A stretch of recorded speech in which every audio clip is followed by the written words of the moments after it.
श्री सत्यनारायण कथामध्ये आजचा अध्याय 4.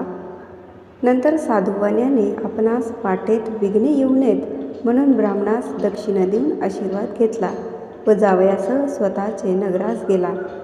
तो साधुवानी काही थोडा दूर गेल्यावर संन्यास वेश धारण करणाऱ्या सत्यनारायण प्रभूंनी साधुवानीची परीक्षा करण्यासाठी, हे साधव, या तुझ्या नौकेत काय आहे ते सांग, असा प्रश्न विचारला. धनाने उन्मत्त झालेले ते 2 वाणी त्याची निंदा करून हसू लागले व म्हणाले, संन्यासी बुवा, आमचे द्रव्य नेण्याची तुमची इच्छा आहे काय?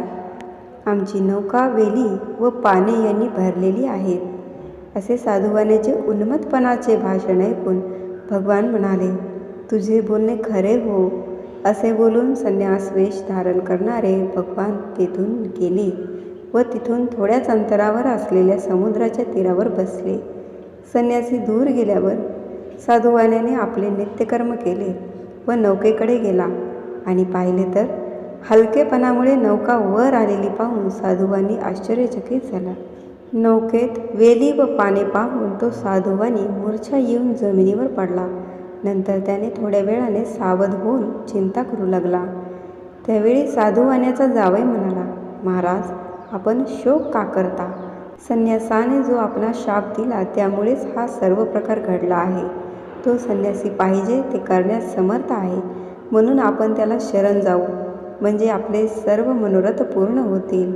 असे जावयाचे भाषण ऐकून साधुवानी यतीजवळ गेला व त्याला पाहून भक्तीने नमस्कार केला व आदराने बोलू लागला, महाराज, मी जे आपल्याजवळ खोटे बोललो त्या अपराधाची क्षमा करा.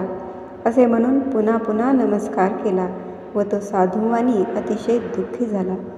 संन्यास वेशधारी भगवान शोक करणाऱ्या साधुवाण्याला म्हणाले, शोक करू नकोस, मी सांगतो ते ऐक.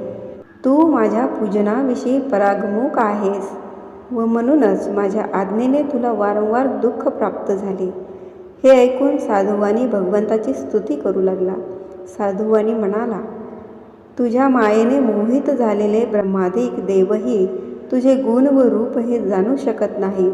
हे प्रभो, हे आश्चर्य आहे. तुमच्या मायेने मोहित झालेला मी मूर्ख आहे. मी आपणास कसा जाणेन? माझ्यावर कृपा करा. मी यथाशक्ती आपले पूजन करीन. मी आपणास शरण आलो आहे. माझे रक्षण करा. माझे पूर्वीचे द्रव्य मला मिळावे. असे साधुवाण्याचे भक्तिभावयुक्त वाक्य ऐकून भगवान संतुष्ट झाले व साधुवाण्याला इच्छित वर देऊन अदृश्य झाले. नंतर साधुवाण्याने नौकेवर जाऊन पाहिले तो पूर्वीप्रमाणे नौका द्रव्याने भरलेली आहे असे दिसले व सत्यनारायणाच्या कृपेनेच हे सर्व मला मिळाले असे म्हणून साधुवाण्याने आपल्या बांधवांसह सत्यनारायणाचे यथासांग पूजन केले व सत्यनारायणाच्या कृपाप्रसादाने आनंदी आनंद झाला व प्रयत्नाने नौका नदीत लोटून आपल्या घरी गेला. नंतर साधुवानी जावयाला म्हणाला, ही पहा माझी रत्नपुरी नगरी. असे बोलून द्रव्याचे रक्षण करणारा एक दूत घरी पाठविला. तो दूत नगरात गेला व साधुवाण्याच्या भार्येला पाहून त्याने नमस्कार केला व हात जोडून तिला अपेक्षित असणारे वाक्य बोलू लागला. तो म्हणाला, बांधव व पुष्कळ द्रव्य यासह साधुवानी जावयाला बरोबर घेऊन आपल्या नगराच्या जवळ आले आहेत. असे दूताचे वाक्य ऐकून आनंदी झालेल्या साधुवाण्याच्या भार्येने मुलीला सत्यनारायणाची पूजा कर असे सांगितले व आपण लगेच पतिदर्शनासाठी गेली. आईचे वाक्य ऐकून तिने सत्यनारायणाचे व्रत पूर्ण केले, परंतु प्रसाद भक्षण न करता पतिदर्शनासाठी उत्सुक झालेली ती तशीच गेली. त्यामुळे रागावलेल्या सत्यनारायण प्रभूंनी तिचा पती असलेली नौका द्रव्यासह पाण्यात बुडविली. त्यावेळी त्या ठिकाणी आलेल्या कलावतीला तिचा पती दिसला नाही.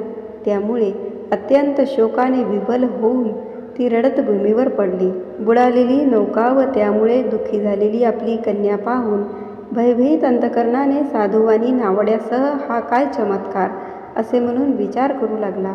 नंतर लीलावती आपल्या कन्येची ती अवस्था पाहून दुःखी झाली व आक्रोश करून आपल्या पतीला म्हणाली, अहो, एवढ्या थोड्या अवधीत नौकेसह कलावतीचा पती कसा अदृश्य झाला? कोणत्या देवाच्या अवकृपेमुळे हे झाले? मला हे समजत नाही. नंतर तिने मुलीला पोटाशी धरले व रडू लागली. इतक्यात पती नाहीसा झाल्याने दुःखी झालेल्या कलावतीने पतीच्या पादुका घेऊन सती जाण्याचा निश्चय केला. धार्मिक व सज्जन असा तो साधू आणि भार्येसह मुलीचे अशा प्रकारचे चरित्र पाहून अतिशोकाने संतप्त झाला व सत्यनारायणानेच नौका नाहीशी केली असेल, कारण त्याच्या मायेने मी मुग्ध झालो आहे. नंतर सर्वांना बोलावून साधुवाण्याने माझे मनोरथ पूर्ण झाल्यास मी सत्यनारायणाचे पूजन करीन असे सर्वांना सांगितले आणि सत्यनारायणाला पुन्हा पुन्हा साष्टांग नमस्कार घातले. तेव्हा दीनांचे रक्षण करणारे सत्यनारायण संतुष्ट झाले व भक्तप्रेमी भगवान आकाशवाणीने म्हणाले, हे साधो, तुझी कन्या प्रसादाचा त्याग करून आपल्या पतीच्या दर्शनासाठी आली आहे, म्हणून तिचा पती अदृश्य झाला. हे साधो, ही तुझी कन्या जर घरी जाऊन प्रसादभक्ष करून येईल तर तिचा पती तिला प्राप्त होईल यात शंका नाही. आणि पुन्हा बंदरात येऊन पाहते तो तिचा पती स्वजनांसह तिच्या दृष्टीस पडला. नंतर कलावती आपल्या पित्यास म्हणाली, आता लवकर घरी चला, उशीर का करता. मुलीचे हे वाक्य ऐकून तो साधुवाणी अतिशय आनंदी झाला व त्याने यथाविधी सत्यनारायणाचे पूजन केले व नंतर तो साधुवाणी धन व बांधव यांसह आपल्या घरी गेला व प्रत्येक पौर्णिमा व संक्रांत या दिवशी सत्यनारायणाचे पूजन करून या लोकी सुखी झाला व शेवटी सत्यनारायण प्रभूचे सत्यलोकात गेला. या ठिकाणी सत्यनारायण कथेतील 4था अध्याय पूर्ण झाला. हरे नमः.